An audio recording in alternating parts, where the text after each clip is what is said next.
दो पौधे, एक शमी का, एक बेलपत्र का। भूल से भी बेलपत्री के पौधे के नीचे से, बेलपत्री के वृक्ष के नीचे से, अगर भूल से भी, तुम्हें नहीं मालूम कि यह बेलपत्री का पेड़ है, तुम्हें नहीं मालूम कि बेलपत्री का पौधा है, तुम्हें नहीं मालूम कि बेलपत्री का वृक्ष है, भूल से भी चलते चलते भी तुम्हारी ट्रैक्टर, तुम्हारी ट्राली, तुम्हारी गाड़ी, तुम्हारा बक्खर, तुम्हारा बेल, तुम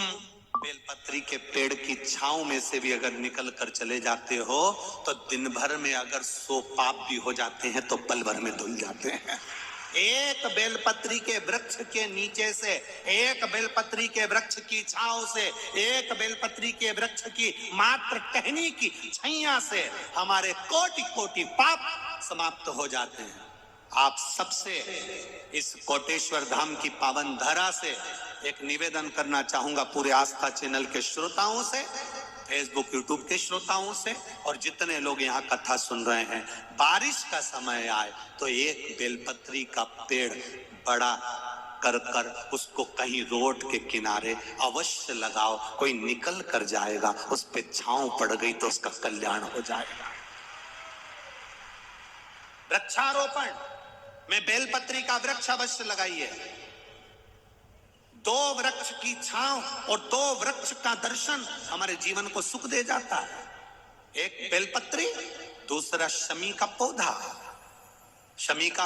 वृक्ष तुम्हारे घर में बड़ा मत लगा, पर शमी का पौधा जब तक तुम्हारे इस हाथ की आकृति का रहे, उसमें से तुम पत्ती तोड़ो मत तोड़ो, उसमें से कुछ तोड़कर तुम शिव जी को चढ़ाओ मत चढ़ाओ, भले तुम बाहर जाकर टूटा हुआ लेकर जाओ, पर घर के बाहर,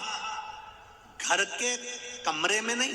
हॉल में नहीं, घर के अंदर नहीं। तुम्हारा घर चारों तरफ से हो जाता है, 4 कमरे, हॉल, किचन, लेटरिन, बाथरूम सब पूर्ण कंप्लीट हो जाए, उसके बाद जो तुम्हारे जगह बचे, घर से जब तुम बाहर निकलो तो बाहर की ओर जाते समय, अगर तुम्हारे निकलते समय तुम्हारा सीधे हाथ की ओर अगर शमी का छोटा सा पौधा लगा है तो ये निश्चित है